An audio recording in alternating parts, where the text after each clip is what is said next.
Are you middle class? Good evening, folks, and welcome back to another episode of Silver Dad Knows.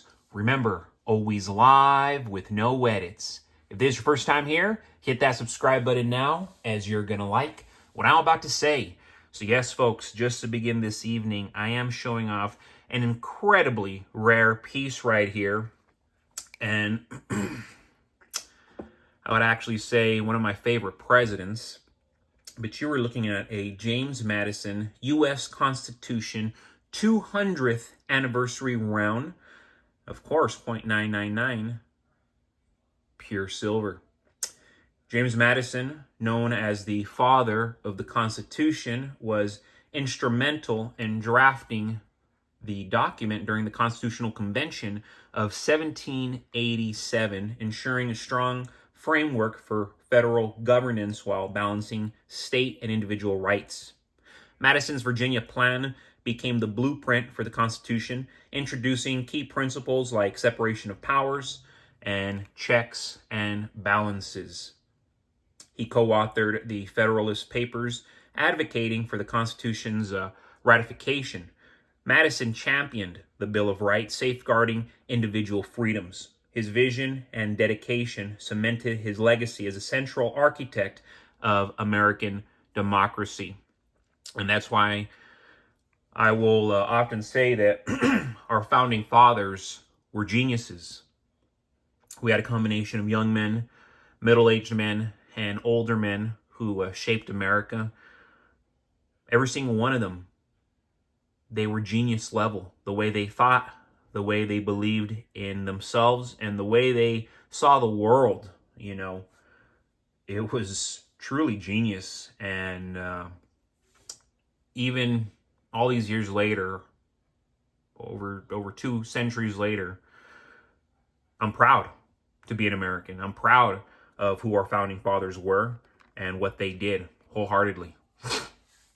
But going back to the episode of this, the topic of this episode, folks, the middle class is being systematically wiped out. And we're always talking about this. We've been talking about this, I want to say, for the last 15 years. It's been a topic of discussion that the middle class is being middled out. And why is this happening? Because of a combination of inflation, rising debt, and declining job security. Jobs aren't what they used to be. I mean, you see people just getting let go one day to the next.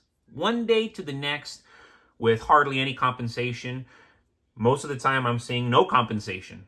So, job security, what does that mean, right? Over the past few decades, wages have failed to keep pace with the cost of living, making it harder for middle-class families to maintain their financial stability. Central banks and governments, through reckless money printing and deficit spending, have created an economic environment where the rich get richer while the middle class is squeezed out of existence. It's the same pattern. It's the same thing happening over and over again. The result is a growing wealth divide where only those who understand how to preserve their purchasing power can survive the coming financial storm. So it is crucial, if you want to have money in the future, it is crucial that you are financially literate. One of the biggest threats to the middle class is inflation. While that is probably, the biggest threat, not being financially literate is right there with it, But yes, going back to inflation, which silently erodes the value of our hard-earned money, central banks print more currency to fund government spending. The purchasing power of the dollar declines. Essentials such as housing, food, and energy become more expensive, forcing families to stretch their paychecks thinner every single year, every single month, every single week, every single day. While wages may rise slightly, they rarely keep pace with inflation, meaning that people are effectively getting poorer, even if they earn more in nominal terms. This gradual decline in real wealth makes it nearly impossible for the middle class to get ahead. So, of course, we all see what's happening. We've seen what's been happening, and come on, it's by design. This is being done on purpose. So the fact that we understand this being done on purpose means that we can prevent being part of it. Most people are going to be part of it.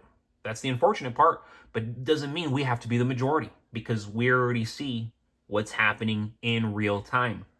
Debt is another major factor in the destruction of middle-class prosperity. To compensate for stagnant wages and rising costs, many families turn to credit cards, student loans, and mortgages to maintain their lifestyles. However, this only deepens their financial struggles as they become trapped in a system designed to benefit banks and lenders. The more they borrow, the more they owe in interest payments, creating a cycle that is nearly impossible to escape. Meanwhile, the financial elite continue to profit off this system, accumulating wealth at the expense of everyday workers, us.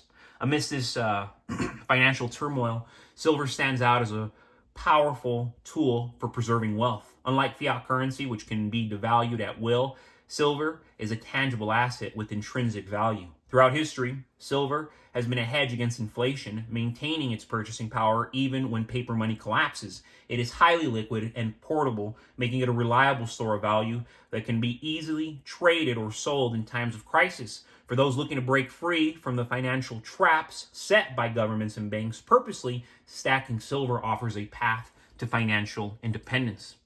As the middle class continues to shrink, those who fail to protect their wealth will find themselves struggling to survive. The economic system is rigged in favor of the wealthy, leaving the average person at a severe disadvantage. However, by acquiring physical silver, individuals can take control of their financial future. Silver is more than just an investment, folks. It is a safeguard against economic uncertainty and a means of preserving purchasing power in an increasingly unstable world. Because what is it to be middle class now? Truly, if you're around 30 years old, 30 to 35 years old, this is middle class.